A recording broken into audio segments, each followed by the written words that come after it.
आइए हम प्रार्थना करते हैं। सब शक्तिमान परमेश्वर प्रभु यीशु, हम आपकी महिमा करते हैं प्रभु, धन्यवाद करते हैं आज के दिन के लिए। सचमुच प्रभु आप राजाओं के राजा, प्रभुओं के प्रभु, दया के सागर और परमेश्वर, धन्यवाद करते हैं प्रभु जो भी हमने पैसेज पढ़ा मत्ती की किताब अध्याय 21 1 से 11 में प्रभु, कि कैसे आप यरूशलेम में विजय प्रवेश किया। प्रभु आज पाम संडे है, आप हमारी मदद करें, सहायता करें प्रभु, कि हम इस विषय को अच्छे से समझ सकें। हमारी मदद करें परमेश्वर। हम आपके नाम की महिमा करते हैं, स्तुति करते हैं प्रभु, धन्यवाद करते हैं प्रभु। सारे समय को आप आशीष करें। धन्यवाद प्रभु यीशु, आपने हमारी सारी प्रार्थनाओं को सुना है और उसे पूरा किया। प्रभु यीशु के नाम से मांगते हैं, आमीन आमीन। ओके, तो जैसे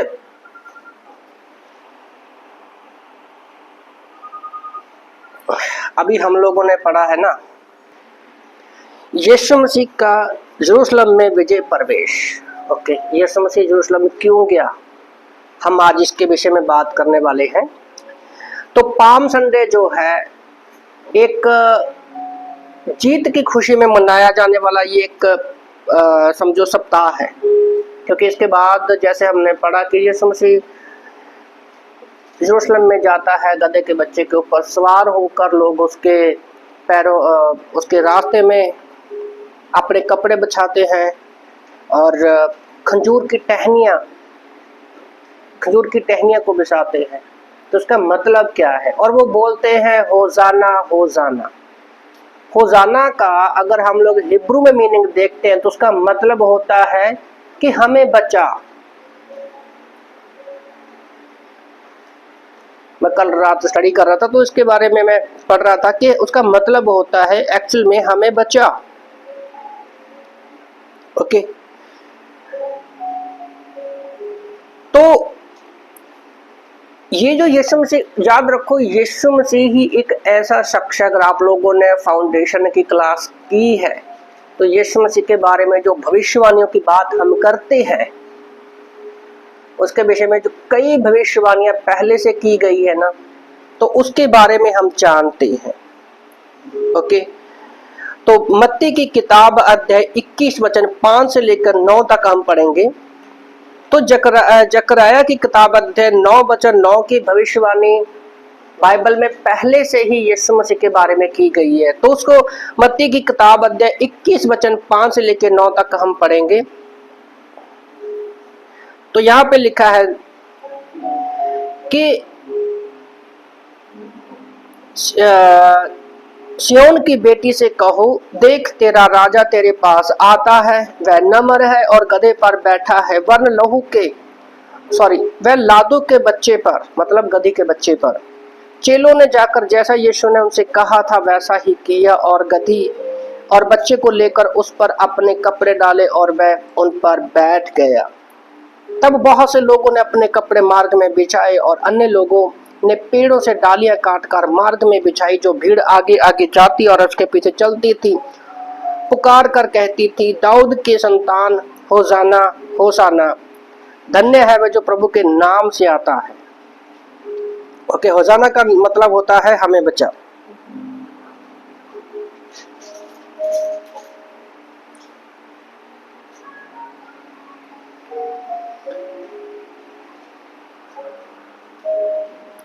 तो लोग यीशु मसीह को एक राजा, देखो मत्ती की किताब जो लिखी गई है वो राजा, यीशु मसीह को उसमें राजा के रूप में दिखाया गया है, ठीक है। और ये जो किताब है ये यहूदियों के लिए लिखी गई है।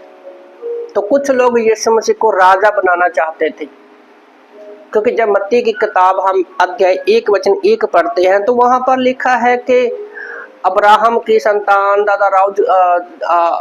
अब्राहम के वंश और दाऊद के विषय में बात की है, क्योंकि यहूदी लोग अब्राहम को जानते हैं कि उनका वंश वहां से शुरू हुआ, और राजा दाऊद का नाम इसलिए लिखा गया है कि वहां से एक राजा उत्पन्न होगा, क्योंकि बहुत सारी भविष्यवाणियां की गई हैं। पर फिर भी लोगों ने यीशु मसीह को नहीं पहचाना। ओके, तो जकराया की किताब अध्याय 9 वचन 9 भी हम पढ़ेंगे, ताकि ये जो घटना हो रही है इसको हम अच्छे से समझें। जकराया की किताब अध्याय 9 वचन 9 में हम पढ़ेंगे, तो लिखा है वह धर्मी और उद्धार पाने वाला है, वह नम्र है और गधे पर सवार है। ओके, वह नम्र है और गधे पर सवार है। तो आज अगर किसी बुरे व्यक्ति की किसी के साथ कंपैरिजन किया जाता है, किसी के साथ तुलना की जाती है, तो बोला जाता है तुम तो गधे हो। पर जब यीशु मसीह का समय था, उस समय गधे की बहुत ज्यादा वैल्यू थी। और बाइबल में भी हम देखते हैं तो यीशु मसीह के समय में बाइबल में भी गधे के बारे में कई बार बताया गया है। मैंने पिछले साल इसके ऊपर एक मैसेज दिया था, यीशु मसीह यरूशलेम में गधे पर ही क्यों आया। तो बहुत ही डिटेल में गधे के ऊपर मैंने प्रचार किया, यूट्यूब पर वो मैसेज मिलेगा आपको।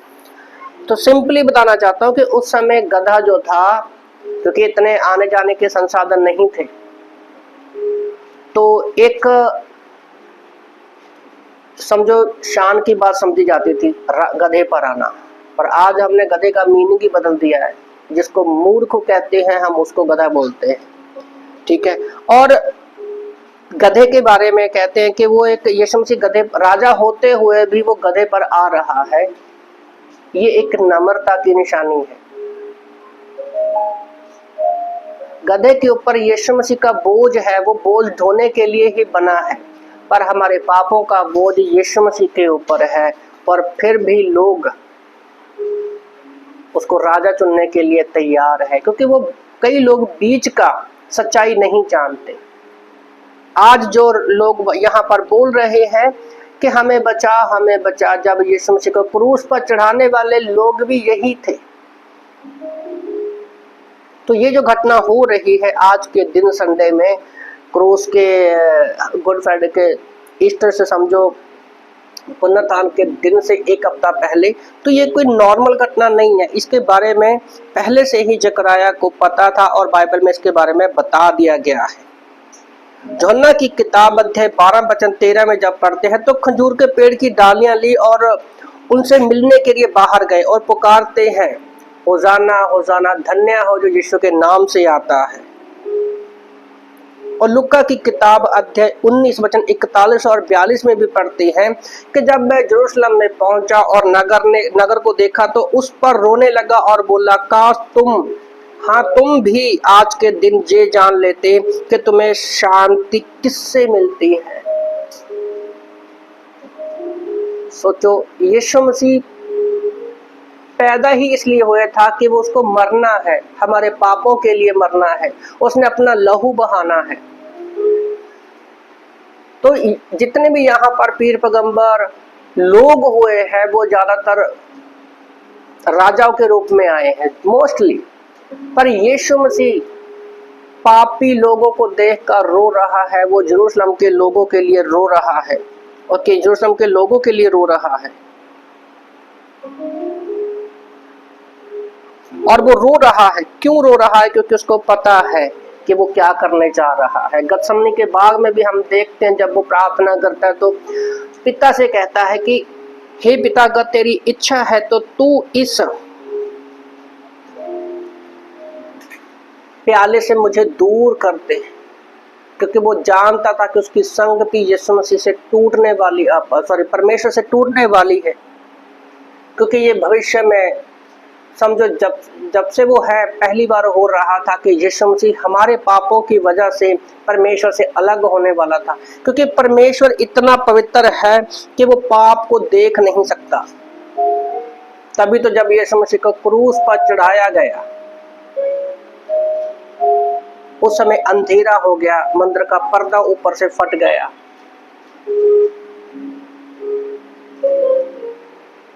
अंधेरा होया था, वो एक संगति टूटी थी परमेश्वर से। आदम हवा ने तो सिर्फ एक फल खाया था, उनके एक आज्ञा तोड़ने मात्र से ही पूरी दुनिया में पाप फैल गया। पर यहाँ यीशु मसीह क्रूस पर थे, अपना लहू बहा रहे थे, तो उसकी वजह से भी उनसे रिश्ता टूट गया। पर प्रभु का धन्यवाद हो, यीशु मसीह मुर्दों में से जिंदा हो गया।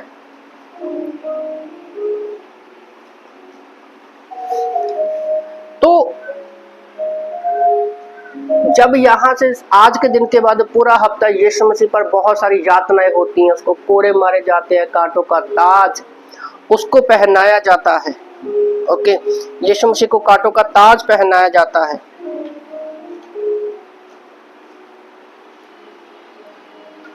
ठीक है, तो कांटों के ताज के बारे में भी मैं थोड़ा सा बताना चाहता हूं कि ये पूरा हफ्ता यीशु मसीह को क्रूस पर चढ़ाया गया, सिर्फ उतना ही पता है, पर एक हफ्ता जो उसके ऊपर तकलीफ आई, वो ताड़ना आई, उसको मारा गया, कूटा गया, उसको एक समझो उसको खाने पीने का भी कोई टाइम नहीं था, वो एक हफ्ते से ताड़ना सह रहा था। तो कांटों का मुकुट के बारे में जब हम देखते हैं तो यीशु वास्तव में एक राजा था, वो राजाओं का राजा था, प्रभुओं का प्रभु था। ठीक है, पर फिर भी वो हमारे पापों के लिए झुक गया। प्रकाशित वाक्य अध्याय 19 वचन 16 के अनुसार यीशु मसीह सिंपल तरीके से हमारे बीच में आए। फिलिपियों की किताब अध्याय 2 में हम देखते हैं कि कैसे यीशु मसीह नम्र बन गया, दीन बन गया, मनुष्य बन गया, मनुष्य से भी नीचा हो गया कि भाई आप मुझे क्रूस पर चढ़ा दो। फिलिपियों की किताब अध्याय 2। और जब रोमी सैनिकों ने उसका ठट्ठा किया तो यीशु मसीह का एक्चुअल में उसके दो रूप दिखाई देते हैं यहाँ पर। सबसे पहला जो है वो एक दुखी दास का चित्र है।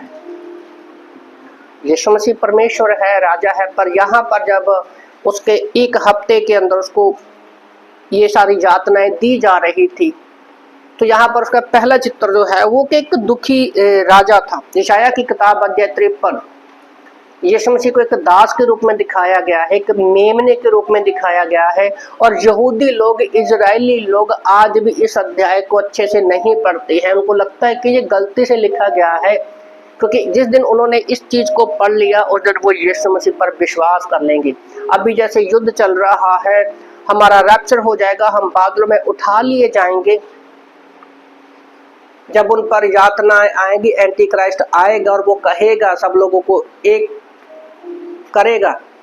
जब वो मंदिर में बैठेगा, कहेगा मेरी आराधना करो, उस समय यहूदी लोगों की आंखें खुलेंगी और वो नए नियम को पढ़ेंगी।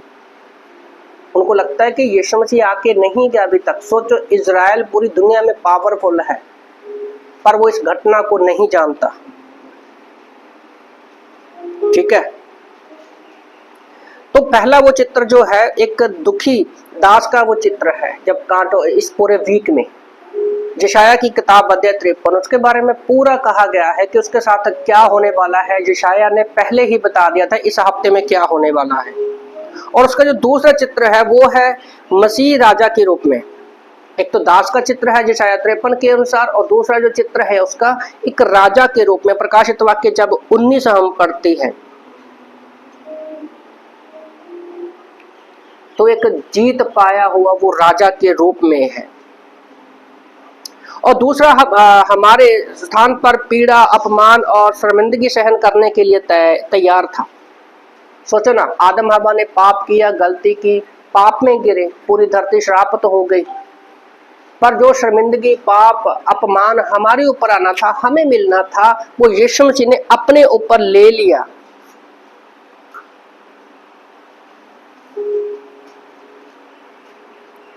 तो जो पीड़ा, सताव उसके ऊपर हो रहा था, जब उसको कांटों का ताज पहनाया गया ना, तो वो पीड़ा एक तरह से पहले ही खत्म हो गई थी।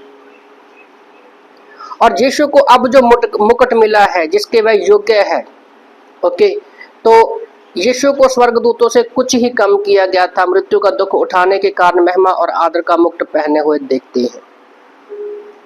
धरती पर था, उसका एक ही काम था कि वो हमारे पापों के लिए धरती पर आया है, मारा जाएगा, गाड़ा जाएगा और 3 दिन के बाद मुर्दों में से जिंदा हो जाएगा। और हम बाइबल में हम देखते हैं कि यीशु मसीह गुड फ्राइडे के दिन, शुक्रवार को उसको क्रूस पर चढ़ाया गया और संडे के दिन वो मुर्दों में से जिंदा हो गया। और आज रोमन की किताब अध्याय 8 वचन 35 के अनुसार यीशु मसीह परमेश्वर के दाहिनी ओर बैठा है।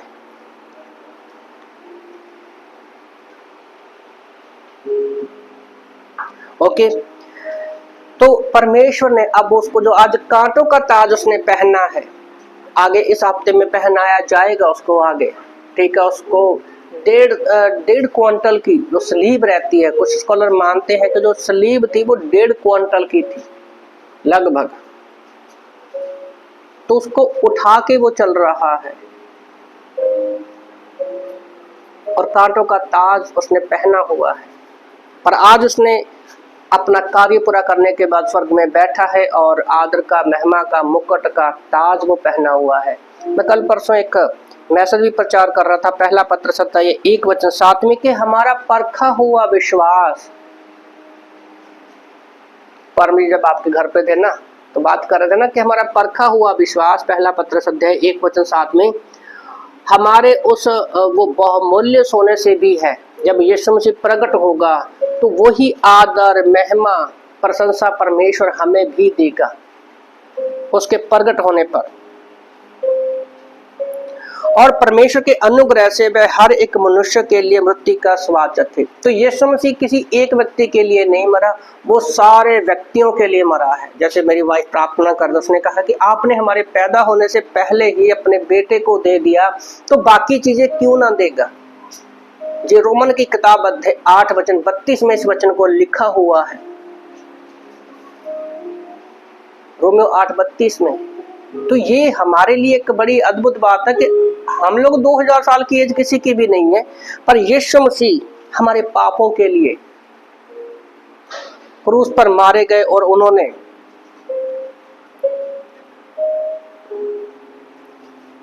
उस कांटों के ताज को भी सह लिया। सोचो अगर हम लोग कोई गलती करते हैं, हमें छोटी सी कोई सजा मिलती है तो हमारी क्या हालत होती है। और यीशु मसीह को सजा देने के लिए बहुत सारे कानून तोड़े गए, बहुत सारे नियम तोड़े गए, कम से कम 16-17 नियम तोड़े गए। कभी मौका मिला तो जरूर उसके बारे में बताएंगे। हमारी गॉस्पल की किताब आती है, सुसमाचार की पत्रियों की क्लास आती है, उसमें हम हर एक डिटेल को अच्छे से बताते हैं। तो भजन संहिता 118 में हम लोग जाएंगे।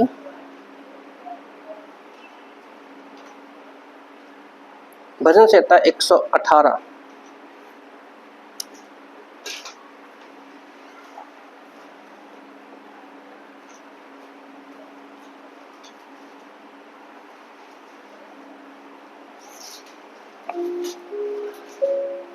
उसका वचन 25 और 26 हम पढ़ेंगे।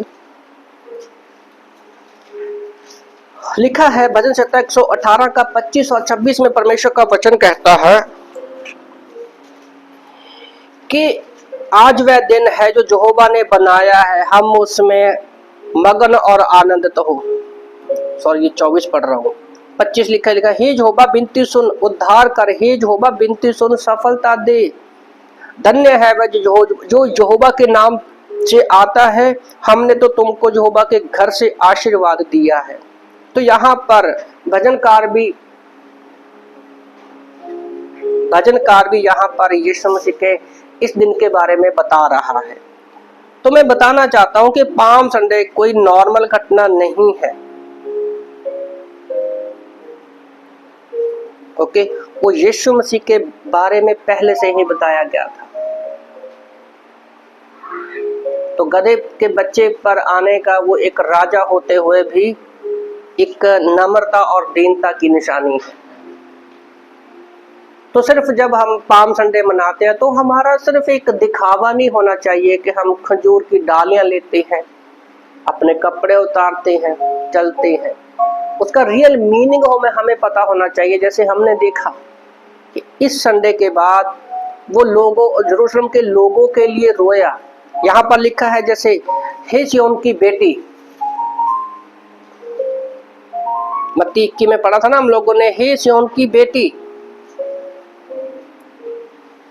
तो एक्चुअल में वो यरूशलेम के लोगों के विषय में बात कर रहा है।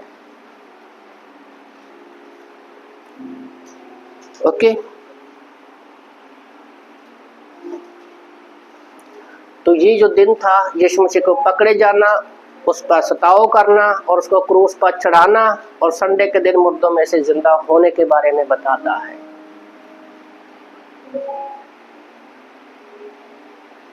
तो ये जो पाम संडे की शुरुआत हुई थी, ये 4वीं शताब्दी में शुरू हुई थी। 4वीं शताब्दी में लोगों ने इसको एक समारोह बना लिया है, पर इसका रियल मीनिंग अगर हमें नहीं पता है तो हमें सिर्फ दिखावे के लिए रस्म रिवाज नहीं करनी है। तो पाम संडे को हम लोग इस तरह से ले सकते हैं कि उसके बारे में पहले से ही जकरिया 9:9 में ये भविष्यवाणी कर दी गई थी कि यीशु मसीह क्रूस पर चढ़ाया जाएगा। तो क्रूस पर चढ़ाया तो वो बाद में गया, पर यहाँ पर बाइबल में आउटलाइन क्या दिया हुआ है? यीशु मसीह की विजय प्रवेश। सोचो, कोई राजा जा रहा है, वो मरने के लिए जा रहा है, तो आत्मिकता में एक्चुअल में देखा जाए तो उसने पहले ही जीत पा ली थी। इसलिए शैतान आत्मिकता में डर रहा था, उसको रोक रहा था, वो उसके ऊपर यातनाएं दे रहा था, पीड़ाएं दे रहा था कि इसको रोका जाए। तो पाम संडे बहुत महत्वपूर्ण है, हमें पूरा हफ्ता इसके बारे में सोचना है और प्रभु का धन्यवाद करना है दिल की गहराइयों से कि जो हम पर आने वाली थी समस्या, परेशानी, सताव, पीड़ा, वो यीशु मसीह ने अपने ऊपर ले ली, क्रूस पर मारा गया और 3 दिन के बाद मुर्दों में से जिंदा हो गया। तो हमारे पास एक अच्छा मौका है लोगों को इसके बारे में बताने का कि पाम संडे का रियल मीनिंग क्या है। ओके, तो आइए हम इस संडे में परमेश्वर के लिए प्रार्थना करेंगे कि उसका बलिदान बेकार ना जाए, हम उन लोगों तक पहुंच सके जो सचमुच परमेश्वर के प्रेम से दूर है, जिनको उद्धार की, छुटकारे की जरूरत है कि वो नरक में ना जाए। तो हमें अपने लोगों को परमेश्वर के बारे में बताना है, यीशु मसीह के बारे में बताना है। ओके, तो आइए हम प्रार्थना करते हैं। सर्वशक्तिमान परमेश्वर प्रभु यीशु, हम आपकी महिमा करते हैं प्रभु, धन्यवाद करते हैं आज के दिन के लिए। आप राजाओं के राजा, प्रभुओं के प्रभु, दया के सागर प्रभु, जैसे आज पाम संडे हमने सुना प्रभु जी, आप यरूशलेम में विजय प्रवेश किया और आपने मौत को, शैतान को हरा दिया पिता परमेश्वर, क्रूस पर अपने जान देकर और 30 दिन मुर्दों में से जिंदा होकर। प्रभु जी, हम प्रार्थना करते हैं आप हमारी मदद करें, सहायता करें कि हम तेरे बलिदान को महसूस कर सके प्रभु। जो यातनाएं, जो पीड़ाएं आपने हमारे लिए झेली, हम लोगों के बीच में आपका वो सुसमाचार ले जा सके प्रभु। धन्यवाद करते हैं प्रभु, इस समय को आप आशीष करें। आने वाला हर एक समय हम आपके हाथ में देते हैं। जितने भी लोग यहाँ पर बैठे हैं, सुन रहे हैं प्रभु, जो उन सबको आप आशीष करना, अपनी महिमा के लिए सब लोगों को इस्तेमाल करना। हर एक बीमारी, परेशानी से, चिंताओं से, परेशानी से प्रभु जी आप बाहर निकलने में सहायता, मदद करें। आने वाला हर एक समय हम आपके हाथ में देते हैं और प्रार्थना करते हैं प्रभु, जितनी भी पूरी दुनिया में सभाएं हो रही हैं, पाम संडे की सभाएं हो रही हैं, गुड फ्राइडे के जो भी इवेंट्स हो रहे हैं प्रभु, उसमें आप मदद करना। गुड फ्राइडे की सभाओं को आप आशीष करना और रेजरेक्शन डे की प्रभु जी, पुनरुत्थान के दिन के सभाओं को भी आप आशीष करना प्रभु। रिवाइवल आने दे, जो आपके नाम को नहीं जानते वो जाने को देना। धन्यवाद प्रभु यीशु, आपने हमारी सारी प्रार्थनाओं को सुना है और उसे पूरा किया। प्रार्थना हमारे उद्धारकर्ता प्रभु यीशु मसीह के जिंदा सामर्थी नाम से मांगते हैं, आमीन आमीन। सबको जय मसीह की।